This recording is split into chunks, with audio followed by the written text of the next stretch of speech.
시청자 여러분 안녕하십니까. 마켓과 이슈를 함께 보는 굿모닝 인포맥스 경제 훈풍 시간입니다. 오늘은 이재일 유진투자증권 연구위원님 나오셨습니다. 안녕하세요. 안녕하십니까.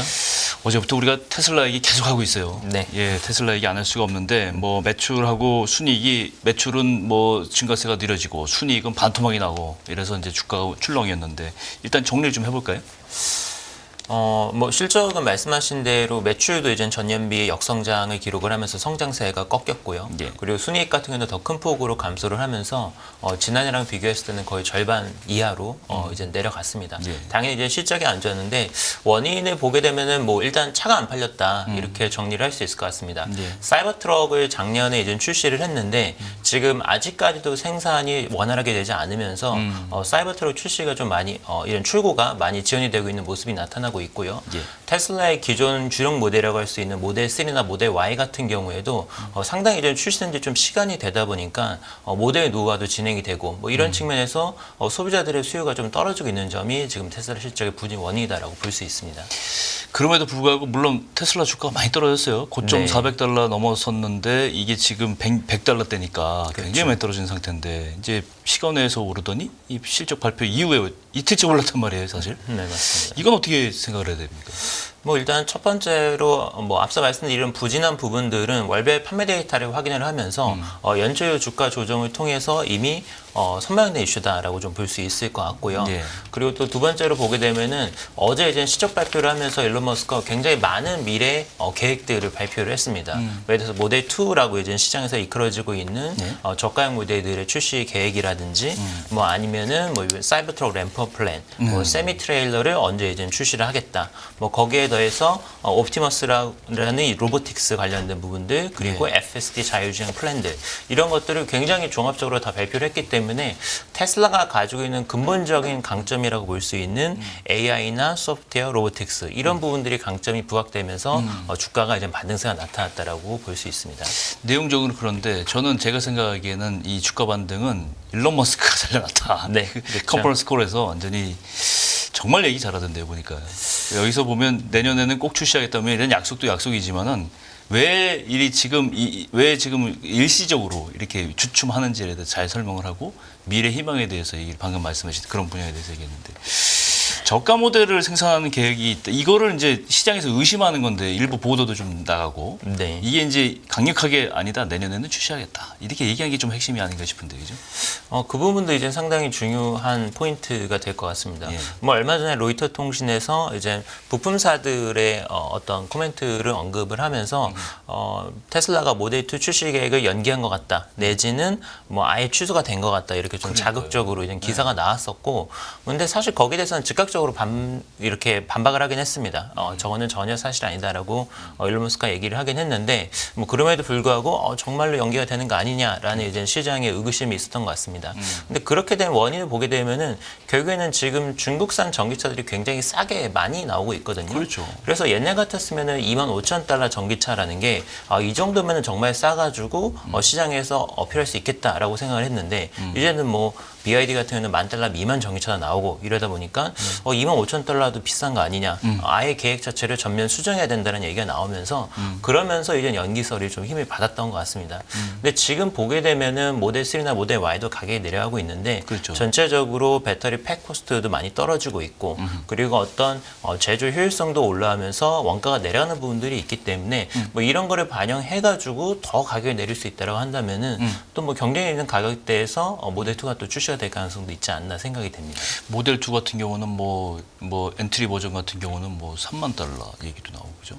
3만 달러면은 사실은 시장에서는 굉장히 실망할 것 같아요. 왜냐면 너무 비싸기 때문에. 그것도 비싼 거죠. 그렇죠. 지금은 2만 달러대 나와도 엄청 싸다 이런 느낌보다는 좀 경쟁력 있다 이 정도 느낌으로 받아들이고 있는 것 같습니다. BYD가 가만히 있지 않을 것 같은데. 워낙에 이제 중국 차들이 지금 싸게 전기차를 내고 있고 그리고 기존에 있는 모델도 가격이 많이 내려가고 있거든요. 그래서 그런 부분들이 이제 어떤 계획 수정이 필요하다라는 의견들이 있는 것 같습니다. 조금 제가 벗어난 질문이긴 한데 이 테슬라가 사실은 전기차만 만드는 게 아니에요. 좀 아까도 말씀하셨지만은 이게 캐펙스 자본 지출을 늘어났다는 거는 어딘가 투자를 지금 하고 있다는 거 아니에요. 테슬라가 이것 때문에 이제 이익이 많이 나지 않는다는 분석을 할 수가 있는데 네. 이게 핵심이 이제 에너지 스토리지, 네. 그죠? 미래 산업이기도, 로보틱스, AI 슈퍼컴퓨터까지. 네. 이게 여기에다 굉장히 많은 투자를 하고 있는데 이 부분은 간과해서는 안 되는 것 같은데 투자자들이 그죠?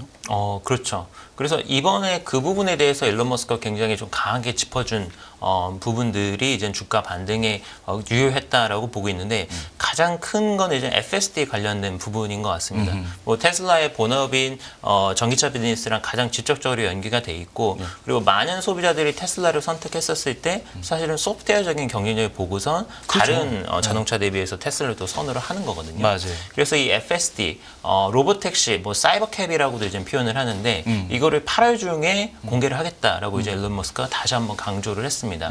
근데 여기에 대해서도 시장에서 좀 의구심이 있었던 게 이런 사이버 택시 캡 같은 거를 운영을 하려면은 네. 어떤 당국의 허가를 받아야 되거든요. 근데 올해 상반기까지 아직도 이제 당국의 허가를 신청한 바가 없었다. 그 테슬라가 그러면서 8월 달에 모델 공개는 해도 실제로 도로에서 주행하는 거는 어려운 거 아니냐라는 이제 의구심이 있었는데 어제 이제 일론 머스크가 발표한 내용에 의하면은 우리는 다른 오토메이커들하고 다르게 다른 애들이 이제 처음부터 하는 거기 때문에 어떤 안정성을 입자는 과정이 굉장히 힘들었었다. 그렇죠. 그랬는데 우리는 대규모 데이터를 이미 보유를 하고 있고 안정성에 대해서도 설득력 있게 입증을 할 수 있기 때문에 그 프로세스가 굉장히 단축될 수 있고 그리고 이미 몇몇 주에서는 허가를 받은 상태다라고 얘기를 했기 때문에 그러면은 8월 달부터 정상적으로 이제는 이런 로보택시 서비스도 가능하고 그리고 데이터도 축적을 하겠네라고 생각을 하면서 그 신비성이 확 올라간 거죠.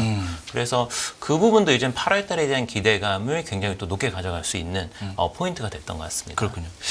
좀 더 근본적으로 이 전기차의 시장성, 전기차가 과연 가까운 미래 전기 자동차 시장을 주도할 것인지 이런 근본적인 이제 회의감, 확신감 이런 게 엇갈리고 있는 건데 최근에 보니까 미국에서는 피스커 여기도 이제 전기 자동차 이제 관련 부품 업체고 파산보 신청 냈잖아요. 네, 그리고 맞습니다. 뭐 루시드, 니오 뭐 1년간 주가 계속 하락하고 있고 이제 전기차 시장 사람들이 굉장히 안 좋게 보는 책이 더 많이 늘어나고 있다. 그러면 전기차가 이제 대세가 아닌 게 아니냐. 우리가 너무 전기차 대세를 믿어왔는데 네. 이 근본적인 회의가 있다고 이거 구조적인 쇠퇴인지 일시적인 건지 이게 좀 궁금해요.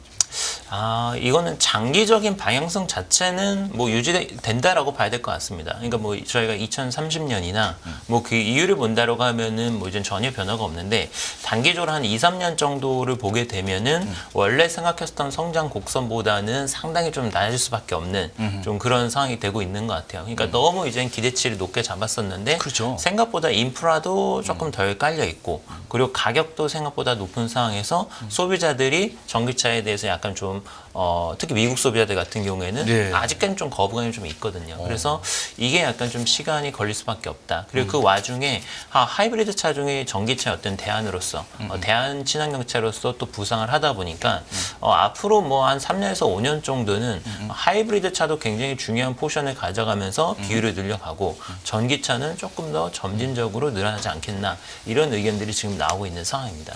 이제 상징적으로 테슬라와 이 도요타의 기싸움 이게 잘 아시겠지만은 테슬라는 이제 무조건 전기차로 다 간다 이렇게 생각하고 네. 도요타 측에서는 아니다 그거 봐라 하이브리드가 대세다 네. 혹은 수소 에너지 또 하나 있고 축이 하나 있고 이렇게 이제 해계문의 쟁탈전이 벌어지고 있단 말이에요. 근데 전기차에 말씀하신 대로 전기차의 기대감이 왕창 올랐을 때는 테슬라 주가가 400달러 갔을 때 그렇죠. 그때 시점에 이랬고 지금 여기 100달러대라는 거는 여기에 대한 회의감이 좀 있는 거 아니냐 이렇게 생각을 하는 게 아니냐.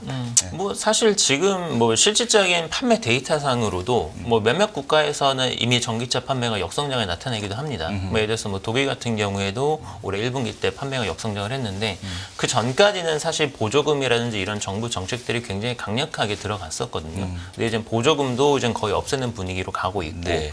거기에 그에 따라서 이제는 소비자들 부담이 늘어나다 보니까 전기차 판매가 또 감소를 하는 케이스도 나타나고 있습니다. 근데 이거는 좀 시간이 해결해 줄 수 있는 부분이 좀 분명히 있다고 보고 있고요. 그러니까 충전 인프라가 많이 깔리면서 조금 더 편하게 그리고 또 걱정 없이 이제 충전을 할 수 있게 되면은 전기차 보급도 이제는 같이 좀 올라올 수 있을 거다라고 생각을 합니다. 그래서 하이브리드가 뭐 앞으로 이제 계속 갈 거냐 그러면은 사실은 궁극적으로 봤을 때는 그렇게 되기 힘든 이유는 결국에는 이러한 모든 것들의 목적이 지금 기후 변화라고 하는 아주 큰 전제가 있지 않습니까? 그렇지. 그러니까 탄소 배출량을 줄여야 되고 궁극적으로는 넷 제로를 실천해야 되기 때문에 탄소 배출량이 아예 없는 전기차를 보급을 해야 된다라는 거고 하이브리드가 연비가 좋아서 그 브릿지가 되는 건 사실이지만 그렇다고 해서 탄소 배출량이 없는 건 아니거든요. 그렇기 때문에 궁극적인 대안으로서의 또 단점이 있기 때문에 이게 하이브리드가 대세가 될 거다라고 얘기해도 또 좀 애매한 부분이 있습니다. 그러니까 연구원님 생각에는 이 토요타와 테슬라의 이 어떤 논쟁에서는 사실은 전기차 쪽이 더 우세를 가질 것이다 이렇게 보시는 거잖아요, 그죠? 네, 맞습니다. 전기차 시장의 미래는 그러면 이제 전기차가 대세를 가는 거는 시간 문제지 쭉 갈 것이다 이렇게 뭐 말씀하신 거로 봐도 될까요? 맞습니다. 근데 다만 그 2, 3년 정도 지연되는 기간 동안에 사실 지금 많은 정차 스타트업들이 엄청난 천문학적인 캐시를 매년 이제는 쓰고 있거든요. 그래요. 뭐 적자를 뭐 조 단위로 내기도 하니까. 근데 2, 3년이면은 사실 스타트업 컴퍼니들은 망하는 데는 충분한 시간이거든요. 그렇죠. 그래서 이 기간 동안에 굉장히 많은 업체들이 시장에서 도태가 될 정리가 거고, 되고. 그렇죠. 도태가 될 거고 경쟁력이 있는 업체들만 살아남을 거기 때문에 뭐 이 기간 동안에 또 옥석 가리기를 잘 하는 게 굉장히 중요한 투자 어떤 전략이 될 것 같습니다. 그 일론 머스크가 답변을 컨퍼런스에서 답변할 때 보니까 아니 뭐 많은 질문이 쏟아졌는데 그 중에 참 재밌는 게 그러면 전기차가 뭐 탄소가 완전히 제로고 그런데 그 에너지 그 2차 전지 만들기 위해서는 사실은 그 공해 산업이지 않냐 광물 캘 때 나오는 건 어떻게 할 거냐 뭐 이렇게 물었더니 이제 그것도 걱정 없다 좀 있으면 그 광물 캐는 것도 지금은 뭐 1이 들어간다고 하면 지금 0.1로 줄어들기 때문에 문제 없을 것이다 이렇게 굉장히 참 진짜 얘기를 정말 잘해서 정말 깜짝 놀랐는데 그렇게 되면 좋겠어요 사실. 근데 이제 우리가 문제가 이제 현대차하고 기아예요. 그죠? 네. 예, 상장사 실적 발표 앞두고 이제 기아하고 현대차도 주가가 강세를 좀 띠고 있는데 실적 전망 어떻게 보세요? 이거? 실적 전망은 긍정적으로 보고 있습니다. 둘 다 이제 시장 컨센서스 대비로는 양호한 실적이 나올 걸로 보고 있고요. 올해 연초 생각했던 것 대비로는 지금 업황이 생각보다 좋은 상황인 것 같습니다. 뭐 국내 같은 경우는 내수 시장은 조금 부진한데 미국 시장에서 소비 심리가 아직도 굉장히 강한 편이고요. 거기다가 원달러 환율도 연초 대비해서 많이 올랐기 때문에 여러 가지로 좀 긍정적인 환경 속에서 실적이 잘 나올 거다 이렇게 좀 생각을 합니다. 일단 현대차하고 기아는 해외 판매량이 이제 관건이잖아요, 그죠? 말씀하신 대로 미국 시장이 미국 중요하죠. 시장 특히 네. 글로벌 판매량 추이는 좀 어떻게 보세요? 좀? 글로벌 판매량 추이를 보게 되면은 전체적으로 봤었을 때 1분기 판매는 전년 대비해서 감소를 했습니다. 소폭 한 1% 내외 정도로 현대기아차가 둘 다 감소를 했는데 가장 크게 이제 좀 안 좋았던 시장이 내수 시장. 내수 시장이 안 좋았고 북미 지역 같은 경우에는 판매가 증가를 하고 뭐 이래서 좀 좋은 것과 안 좋은 게 이제 좀 혼재가 돼 있는 상황이긴 합니다. 다만 이제 앞서 말씀드린 것처럼 미국 시장이 지금 워낙 중요하고 또 미국은 또 원달러 환율하고 또 연동이 되는 부분이 있기 그렇죠. 때문에 실질적으로는 미국 시장에서 좋았던 부분이 전체 시장 임팩트는 훨씬 더 컸다 이렇게 좀 보고 있습니다. 아무래도 환율덕이 있는 것 같아요. 지금 뭐 환율이 지금 너무 높아서 지금 그렇죠. 사실 원화 약세가 너무 심하다 보니까 그런데 여기는 사실은 좋은 점이 있는 거죠. 그렇죠. 예. 수출업체들이 수출업체들에게는 굉장히 좋은. 그래서 뭐 사실 올해 들어서면은 미국이 또 금리 인하를 시작하면은 뭐 이제 원화 가치도 제대로 가지 않겠냐라고 생각을 했는데 요즘은 거의 뭐 1,300원이 기본 베이스인 것처럼 그래요. 1,300원대에서 계속해서 움직이고 있기 때문에 뭐 이런 추세가 뭐 당분간은 지속이 되지 않을까. 그렇게 되면은 연초에 봤었던 평균 하락보다는 올해 연간은 훨씬 높기 때문에 이 부분은 실적의 플러스가 확실히 될 거고 제 생각에는 지금 뭐 시장 컨센서스는 올해 현대기아차가 역성장할 수도 있지 않을까. 작년에 실적이 워낙 좋았으니까 올해 실적 빠질 것 같다 이렇게 생각하시는 분들이 많은데 이 분위기라면은 올해도 이제 증액이 될 거다 이렇게 좀 볼 수 있을 것 같습니다. 조금 모호한 질문이겠는데 방금 화면에 나왔던 아이오닉 6가 나왔었는데 네. 현대차와 기아의 전기차에 대한 경쟁력 전망 이거 혹시 생각해 보셨죠? 전기차에 대한 뭐 어떤 시장 평가 내지는 이제 뭐 여러 가지 글로벌 수상 내역들을 보게 되면은 굉장히 평가가 좋거든요. 현대기아차에 대해서. 네. 그래서 굉장히 뭐 시장에서는 잘 나온 차로 이제 프리미엄 EV로 이제 좀 인정을 받고 있는데 문제는 뭐냐면은 기존의 정차 시장은 사실은 프리미엄 시장을 중심으로 얼리 어댑터를 중심으로 시장이 형성이 됐었는데 지금은 사실은 초기 머저리티 단계로 넘어가고 있거든요. 그러니까 이제는 좀 매스 고객들을 공략을 해야 되는데 뭐 아이오닉 5, 6, EV6 이런 차종들이 가격이 아주 비싼 건 아니지만 그래도 비싼 축에 속합니다. 훨씬 더 싼 모델들을 내야지 이제 또 대중 고객들을 또 공략을 할 수 있기 때문에 이 부분에서 성공한 거랑 또 이제는 대중적으로 판매량을 늘릴 수 있는 모델을 내는 거랑은 조금 또 이제는 차이가 있는 것 같아요. 그래서 이 부분은 이제는 또 대중 모델을 공략해야 되는 과제가 이제 앞으로 좀 남아 있습니다. 프라이싱 파워가 문제가 되겠는데 그 부분에서도 해결을 해야 될 것 같은데 어쨌든 실적 발표가 이제 좀 좋게 나올 것으로 보셨는데 이 이후에도 지금까지 현대차 주가가 지금 보니까 계속 이 기대감 때문에 한 21만 원에서 25만 원까지 쭉 올라왔다 저는 그렇게 보이는데 이 끝난 다음에도 어떻게 주가 그러면 어떻게 보세요? 일단 1분기 실적 나온 후에 뭐 예측을 해보자면은 실적은 긍정적으로 나오기 때문에 그 부분 주가에 좀 반영이 될 걸로 보고 있고요. 예. 그리고 올해 1분기 실적을 바탕으로 해서 연간으로 봤을 때에도 역성장보다는 이제는 플러스 쪽으로 이제 EPS가 증가할 것이다라는 쪽으로 컨센서스가 이동을 할 걸로 보고 있기 때문에 예. 추가적인 컨센서스 상향에 따른 어떤 주가 긍정적인 주가 모멘텀도 좀 기대를 할 수 있지 않을까 이렇게 좀 기대를 하고 있고요. 그리고 앞으로의 어떤 이벤트들을 보게 되면은 뭐 유럽이나 미국 쪽에서도 이제는 뭐 여러 가지 선거 이벤트가 있는데 어떤 규제 환경들 그러니까 기존에는 자동차 산업에 대해서 탄소 배출량이 너무 많으니까 그래요. 규제를 통해서 좀 누르겠다 이런 게 좀 있었는데 네. 지금 보면은 생각보다 전기차의 전환 속도는 조금 느린 상황이고 자동차 생산이 경제에서 차지하는 비중이 큰데 또 생산이 안 되다 보니까 또 경기에 발목을 잡는 이런 것들이 나타나고 있기 때문에 오히려 좀 규제를 완화하면서 좀 숨통을 틔워주는 방향으로 선거를 앞두고서 갈 가능성이 높습니다. 그래서 이런 것들도 기존 완성차들한테는 또 플러스 효과이기 때문에 연말까지 뭐 계속해서 좀 좋은 흐름 나타나지 않을까. 특히 현대기아차는 올해 한 10월달 정도 되면 미국 신공장이 또 들어가거든요. 그러면 미국에서 지금 세 번째로 이제 신공장이 들어가는 거기 때문에 북미 시장에서의 어떤 성장 모멘텀이 다시 살아난다는 점 이런 것들도 주목할 만한 좀 좋은 트리거가 될 것 같습니다. 그렇군요. 이게 완성차 업체이긴 저희 얘기했지만 이제 부품 업체들도 이제 사실은 좀 봐야 되는데 뭐 환율도 있고 여러 가지 뭐 호조를 보여서 이제 판매량이 감소했는데도 이제 실적이 좋아졌다 뭐 이렇게 정리를 해볼 수 있는데 부품사전만 그렇지가 않아요 좀. 예, 부품사들은 이제 환율하고 관계가 없고 덜 팔리면 사실 매출도 줄어드는 효과도 있고 이제 어떻게 보세요? 부품사들도 환율하고 관계가 있기는 있는데 뭐 완성차만큼은 아니긴 합니다. 그렇죠. 완성차만큼은 아니고 네.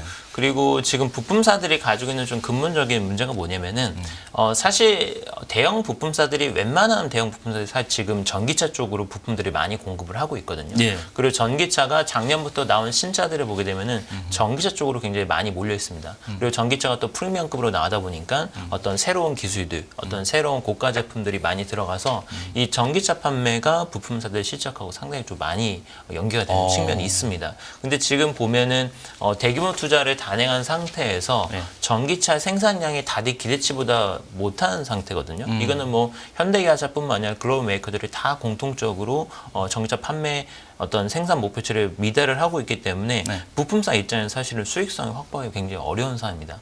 거기다가 전체적인 차량 단가가 내려가다 보니까 부품 공급 단가 인하 압력도 상당히 좀 강한 상황이기 때문에 네. 여러 가지로 이제는 좀 그런 측면에서 부품사들 실적이 좀 어려운 부분이 있다. 특히나 전장 부품들, 전기차나 전장 부품 쪽으로 많이 했었던 기존에 시장에서 많이 선호를 했었던 그런 대형 부품사들이 실적에 좀 어려움을 겪고 있고 이거는 뭐 1분기 때에도 큰 차이 없이 여전히 좀 실적의 하방 압력 요인이 될 것 같습니다. 그렇군요. 네, 이렇게 해서 오늘 경제원풍 이재일 연구위원님과 함께 전기차, 테슬라, 현대차 얘기까지 알아봤습니다. 오늘 말씀 고맙습니다.